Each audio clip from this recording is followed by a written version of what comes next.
So hello guys, क्या हाल चाल है सबके। अब सच बताऊं, मेरे को आज कोई आइडिया नहीं है कि मैं सोने के बाद भी आज जल्दी कैसे उठ गया। मतलब आजकल इम्पॉसिबल सी चीजें भी पॉसिबल होने लगी हैं। फिलहाल मैं बाइक लेकर ऐसी बाहर घूमने आया ही था कि इतनी देर में मेरे को विभूति मिल जाता है, जो कि आज भी एक रोडवेज का वेट कर रहा था। और आज इसकी किस्मत अच्छी थी कि रोडवेज 5 मिनट में आ गई, वरना लोगों को यहाँ आधा आधा घंटा खड़ा रहना पड़ता है। फिर इसे बाय बाय करने के बाद मैं ऐसे इधर उधर घूम ही रहा था कि इतनी देर में मेरे को खस्ता कचौड़ी खाने का मन करता है। अकेले जाने का कोई फायदा नहीं था, इसलिए मैं साथ में घोड़े को भी उठा लेता हूँ। आखिर कोई पेमेंट करने वाला भी तो होना चाहिए। फिर हम लोग आ जाते हैं मिलक के बहुत ही मशहूर खस्ता कचौड़ी वाले भैया के पास, जिनका नाम बिशु भैया है। अब इन्हें तुम लोग पहले से ही जानते होगे, और अगर मिलक में रहकर तुम लोगों ने इनके खस्ता कचौड़ी नहीं खाई तो क्या कर रहे हो यार। फिर खस्ता खाने के बाद हम लोग इधर उधर घूमने लगते हैं, और काफी देर घूमने के बाद मैं घोड़े को उसके घर पर छोड़ देता हूँ। फिर घर जाकर मैं बाइक खड़ी करने के बाद स्कूटी उठाकर निकल पड़ता हूँ लाला जी के घर के लिए। फिर यहाँ से इस नशेड़ी को उठाने के बाद हम लोग आ जाते हैं मैंगो शेक पीने। तुम ये देखो, 5 मिनट में स्कूटी की गद्दी इतनी गर्म हो गई कि हमें पानी से इसे ठंडा करना पड़ा। फिर मैंगो शेक पीने के बाद हम लोग अपने अपने घर चले जाते हैं। अब पता नहीं आज ये अपने मुंह पे कौन सा टोटका करे बैठी है। फिर थोड़ी देर बाद मैं दोबारा निकल जाता हूँ लाला जी को लेने, क्योंकि इन महाशय की तबियत खराब हो गई और इनसे उठा तक नहीं जा रहा था। फिर इसे लेकर मैं आ जाता हूँ दवाई लेने, और इसे दवाई दिलाने के बाद मैं इसे इसके घर वापस फेंक देता हूँ। फिर घर वापस पहुंचने के बाद मैं नहा धोकर सो जाता हूँ। आज काफी जल्दी उठ गया था ना, इसलिए। फिर शाम होने पर अन्ना और चक्की वाले भैया मुझे ठप्पा कर देते हैं, जिनके साथ मैं स्टेशन पर आ जाता हूँ। अब ये बोलकर तो ये लाया था कि बहुत सीरियस बात है, लेकिन बंदे ने मुझे पूरे मिलक में स्कूटी से घुमाने के अलावा कोई भी सीरियस बात नहीं बताई।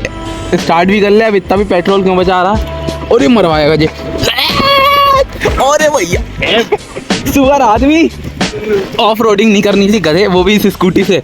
फिर घूमते घूमते हम तीनों मोंटी बॉस के घर की साइड आ जाते हैं, और फिर मोंटी बॉस के बाहर आते ही इन दोनों में एक घमासान युद्ध हो जाता है। फिर मामला ज्यादा गंभीर होने के कारण हम दोनों इस युद्ध को समाप्त कराते हैं। फिर हम लोगों को छोटा घोड़ा और उसका एक मित्र भी मिल जाता है, और फिर इन लोगों के साथ काफी सारा समय व्यतीत करने के बाद अन्ना हम लोगों को अपने अपने घर छोड़ देता है। तो आज के लिए इतना ही गाइस, मिलते हैं नेक्स्ट ब्लॉग में। राधे राधे।